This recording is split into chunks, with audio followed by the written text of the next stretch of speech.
تو اس سے صاف پتہ چلتا ہے کہ ان حضرات کی نظر میں حدیث کا وہ مطلب نہیں تھا جو آپ سمجھ رہے ہیں. اب ہم ان کا قول اگر پیش کریں گے تو یہ مطلب نہیں ہے کہ ہم حدیث کے مقابلے میں ان کے قول کو لا رہے ہیں, بلکہ حدیث کی جو تشریح آپ کر رہے ہیں اس تشریح کے مقابلے میں ان کی تشریح کو لے کر آ رہے ہیں. ہم سمجھ میں آ رہی بات؟ ہم کہتے ہیں ایک طرف انجینئر کی تشریح ہے, پروفیسروں کی تشریح ہے, 15ویں صدی کے متجددین کی تشریح ہے, اور ایک طرف حدیث کی وہ تشریح ہے جو چاروں ائمہ نے کی ہے, بڑے بڑے فقہا نے کی ہے. تو کس تشریح کو فالو کرو گے؟ فقہا کی تشریح کو. تو یہاں حدیث بمقابلہ قول امام نہیں ہے, یہاں حدیث کی تشریح وہ جو امام نے کی ہے وہ تشریح بمقابلہ انجینئر کی تشریح ہے. نہیں آ رہی بات میرا خیال ہے. آپ جو حدیث کو ڈیفائن کر رہے ہو اس تشریح کو ہم نہیں مانتے, اور اس تشریح کو نہ ماننے کو یہ کیا کہتے ہیں؟ حدیث کو نہیں مانتے ہم. سمجھا پا رہا ہوں میں اپنی بات؟ آپ کی تشریح کو ہم نہیں مانتے, ہم کہتے ہیں حدیث کی وہ تشریح معتبر ہے جو کس نے کی ہے؟ ائمہ کرام نے کی ہے. تو یہ چورن اسی طرح بکتا ہے, لفاظی دائیں بائیں گھما کے کھچڑی بنا کے عوام کا.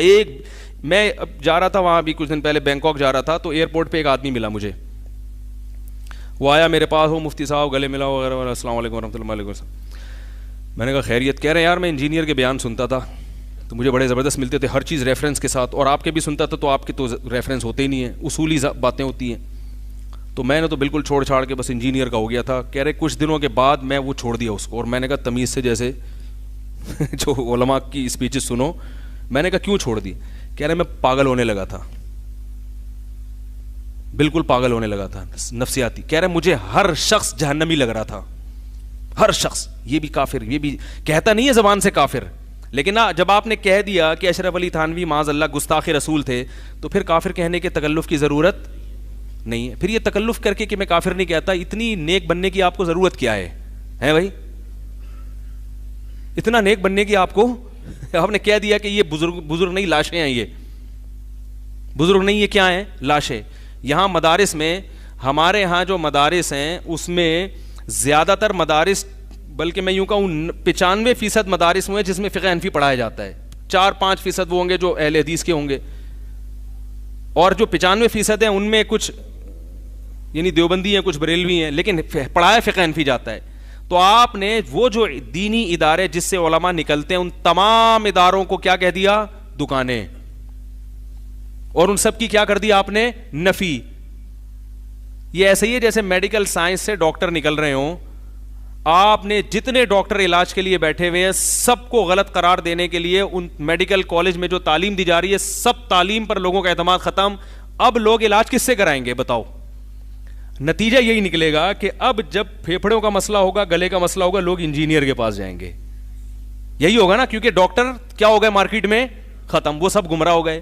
اب بچے گا کون؟ انجینئر. تو اب سوچو, آپ میڈیکلی اپنا علاج کرانے کے لیے کوئی انجینئر کے پاس جائے گا, کوئی قصائی کے پاس جائے گا, کوئی پلمبر کے پاس جائے گا, کوئی جو ہے نا الیکٹریشین کے پاس جائے گا, کوئی میکینک کے پاس جائے گا, جو بھی انجینئرنگ کے مختلف شعبے ہیں, کوئی تاجر کے پاس جائے گا.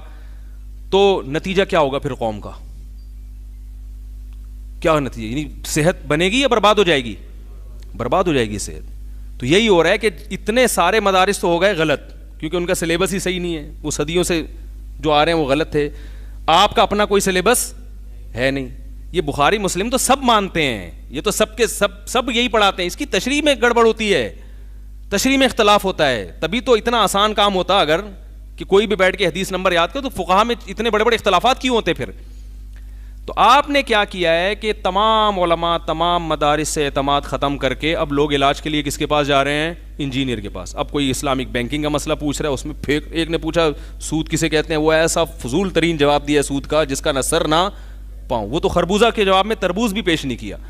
کوئی پوچھ رہا ہے کھڑے ہو کر پیشاب کرنا, وہ سنت ہے, اور حیا کے خلاف اورل سیکس جو اتنی گندی چیز ہے وہ بھی جائز قرار دے دی. وہ تو شکر ہے میں نے ایک پھر بیان ریکارڈ کروایا, میں نے فوراً میں نے کہا یار ایسا نہ ہو یہ گند ہمارے معاشرے میں شروع ہو جائے, لوگ سن رہے ہیں اس کو.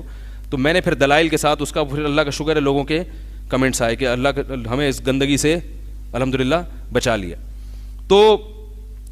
تو وہ ظاہر ہے کہ جب ایک آدمی جس کا کام تھا پنکھے صحیح کرنا لوگوں کے, جس کا کام تھا اگر میکینک ہے تو وہ گاڑیاں صحیح کرتا, یا چلو جہاز صحیح کر لیتا, ہمیں اچھے سے اچھا کام کرو آپ, جب آپ وہ علماء پہ اعتماد لوگوں کا ختم کرا دیں گے تو ایسے ہی ہے جیسے میڈیکل کالج میں جو نصاب پڑھایا جا رہا ہے وہ تو سارا غلط ہے, اس سے جو فارغ ہونے والے ڈاکٹر ہیں وہ بھی سب غلط ہو گئے, تو اب علاج تو کرانا ہے نا لوگوں نے, تو کس کے پاس جائیں گے؟ انجینئر. تو یہی نتیجہ نکلے گا. تو اسی طرح میرے بھائی یہی مدارس ہیں جن سے ہمیشہ علماء نکلتے رہے, اس میں اہل حق بھی رہے ہیں اہل باطل بھی. جیسے ڈاکٹروں میں 1 نمبر بھی 2 نمبر بھی, 2 نمبر سے بچا کے لے جاؤ گے ڈاکٹر کے پاس, یار یہ والا ٹھیک نہیں وہ والا صحیح ہے, سب کی نفی کر دی اور آپ خود ڈاکٹر ہیں نہیں. ٹھیک ہے, تو نتیجہ یہی نکلے گا جو مارکیٹ میں ہو رہا ہے. تو اس لیے اٹھا کر پھینک دو باہر گلی میں, نئی تہذیب کے انڈے ہیں گندے. اور جو الزامات ہم پر لگاتے ہیں نا, یہ جواب ہم وہ جواب دیتے ہی نہیں ہیں. تو خام خواہ میں جب ہم دیتے ہی نہیں ہیں تو بلا وجہ بغلوں میں بت اور فلانا بت اور دمکانہ بت اپنی طرف سے بنا کے جو ہے نا.